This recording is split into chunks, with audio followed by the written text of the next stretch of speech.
Screen پہ جو آپ تصویر دیکھ رہے ہیں یہ امریکی بچہ الیگزینڈر فٹس ہے جو 1990 میں ایک عیسائی ماں باپ کے گھر میں پیدا ہوا، لیکن اس کے ماں باپ نے یہ فیصلہ کیا کہ اسے اپنا مذہب چننے میں آزادی ہوگی۔ انہوں نے مختلف مذاہب کی کتابیں سے لا کر دی۔ بچے نے جب پڑھنا سٹارٹ کیا تو اس نے دنیا کے تمام مذاہب کو پڑھنے کے بعد 8 سال کی عمر میں اسلام قبول کرنے کا فیصلہ کر لیا۔ اس نے اپنا نام محمد عبداللہ رکھا کیونکہ وہ نبی اکرم صلی اللہ علیہ وسلم سے بہت محبت کرتا تھا۔ وہ اپنے ماں باپ کے ساتھ ایک ٹی وی شو میں بیٹھا تھا کہ میزبان ابھی سوال کرنے کی تیاری کر رہا تھا کہ اس بچے نے خود سے سوال کر دیا، کیا میں حج عمرہ کر سکتا ہوں؟ مجھے وہاں کی ٹکٹ کہاں سے ملے گی؟ کیا وہ مہنگا ہوتا ہے؟ میں احرام کہاں سے خریدوں؟ اس بچے کے بارے میں مشہور تھا کہ یہ اپنے اسکول کے اندر خود ہی نماز کے اوقات میں اذان دیتا اور نماز پڑھتا۔ بچے اس پہ ہنستے رہتے لیکن یہ پرواہ نہیں کرتا تھا۔ اینکر نے سوال پوچھا، کیا تمہیں اس بارے میں کوئی پریشانی ہے؟ تو بچے نے ایک سر داہ بھری۔ اس نے کہا، میری بہت سی نمازیں چھوٹ جاتی ہیں، مجھے اوقات یاد نہیں رہتے۔ تو پھر دوبارہ اینکر نے سوال پوچھا، کیا تمہاری کیا خواہشات ہیں؟ تمہیں ایسی کون سی چیز ہے جس نے اسلام کی طرف راغب کر لیا؟ تو اس نے بڑے سرد لہجے میں کہا کہ میری 2-3 خواہشات ہیں۔ میں حج کے لیے جانا چاہتا ہوں اور ساتھ میں مجھے یہ جو امریکہ میں ایسی موویز بنتی ہیں جس سے میرے نبی اکرم صلی اللہ علیہ وسلم کا چہرہ مسخ ہوتا ہے، میں فوٹوگرافر بننا چاہتا ہوں۔ میں چاہتا ہوں اسلام کی وہ تصویر لوگوں کو دکھاؤں جو لوگ نہیں جانتے۔ میں چاہتا ہوں میرے ماں باپ اسلام قبول کر لیں، وہ جہنم سے بچ جائیں، وہ جنت میں چلے جائیں۔ اس کی ماں نے اسی وقت دوران گفتگو سے ٹوک دیا کہ اس نے ایک کمرے میں خانہ کعبہ کی تصویریں لگا رکھی ہیں اور اپنی پاکٹ منی سے $300 سیو کر کے اس نے وہ سب کچھ خریدا ہے۔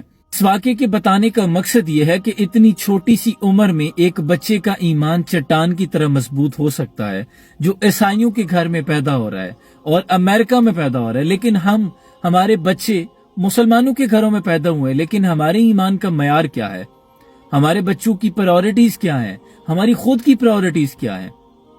کیا وجہ ہے کہ ہم مسلمانوں کے گھروں میں پیدا ہوئے ہیں لیکن ہمارے اوپر صرف ہمیں پلیٹ میں رکھ کر اسلام ملا ہے؟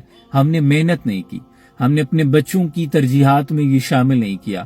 آپ اپنی فیملی میں، اپنے اہل محلہ میں بچوں کو کھڑا کر لیں، ان سے پوچھیں آپ کے آئیڈیل کیا ہیں، آپ پوچھیں وہ کیا بننا چاہتے ہیں۔ میں اکثر اپنی فیملی میں یہ ایکسپیرینس کرتا ہوں، آبزرو کریں، ان میں سے کسی کا آئیڈیل بیٹ مین ہے، کوئی سپر مین بننا چاہتا ہے، کوئی میسی بننا چاہتا ہے، کوئی عاطف اسلم بننا چاہتا ہے۔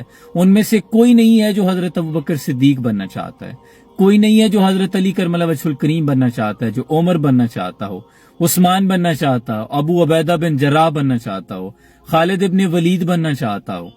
کوئی نہیں ہے جو حضرت طلحہ بننا چاہتا ہو، کوئی کہے میں امیر حمزہ بننا چاہتا ہوں۔ نہیں، کیوں؟ ہماری ترجیحات میں نہیں ہے۔ ہمارے بچوں کے آئیڈیلز سپر مین اور بیٹ مین بن گئے ہیں اور یہ لمحہ فکریہ ہے۔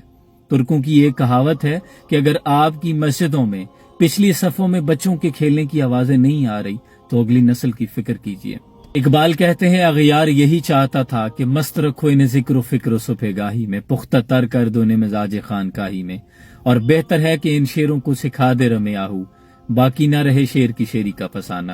انہیں ہرن کی چال سکھا دو، انہیں مت بتاؤ کہ حضرت خالد ابن ولید نے میدان جنگ میں کتنی تلواریں توڑی تھی، سلطان صلاح الدین ایوبی کون تھا، عمر بن خطاب کون تھے۔ خدا کے لیے اپنے بچوں کی، ان کے ایمان کی فکر کیجیے۔ دنیا کی تمام جانیں اکٹھی کر لی جائیں تو جانوں سے زیادہ قیمتی ایمان ہوتا ہے۔ قرآن پڑھ کے دیکھ لیں، کافر قیامت کے دن یہ حسرت کریں گے کہ کاش ہم ایمان لے آتے۔ ایمان کتنا ضروری ہے، کتنا قیمتی ہے، ہم نے آج اپنے بچوں کو بتانا ہے۔ اس میٹیریلسٹک دور میں انہیں ایمان کی روشنی سے منور کیجیے۔